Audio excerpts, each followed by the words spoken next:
وَإِن كَانَ طَائِفَةٌ مِّنكُمْ آمَنُوا بِالَّذِي أُرْسِلْتُ بِهِ وَطَائِفَةٌ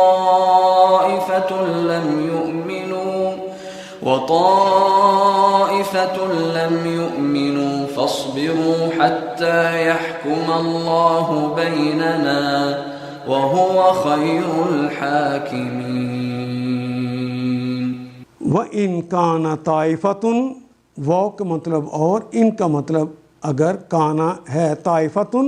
کوئی گروہ، منکم تم میں، آمنو جو ایمان لایا، بالذی اس پر، ارسلت بہ جو میں نے ارسال کیا، یہ پیسیو وائز ہے، ایکٹیو وائز نہ رہا، ارسلت بہ میں نے بھیجا، طائفتٌ دوسرا گروہ ہے، لم یؤمنو اور جو ایمان نہیں لاتا، جو ایمان نہیں لایا، فاصبروا تو صبر کرو، حتیٰ یحکم اللہ حتیٰ یہاں تک کہ فیصلہ فرما دے اللہ بیننا ہمارے درمیان، وہ خیر الحاکمین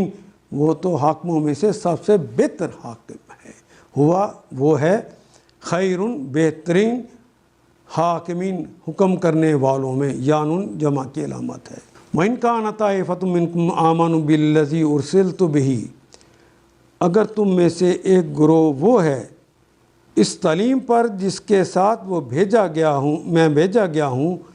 اور ایمان لاتا ہے، اور دوسرا گروہ ایمان نہیں لاتا،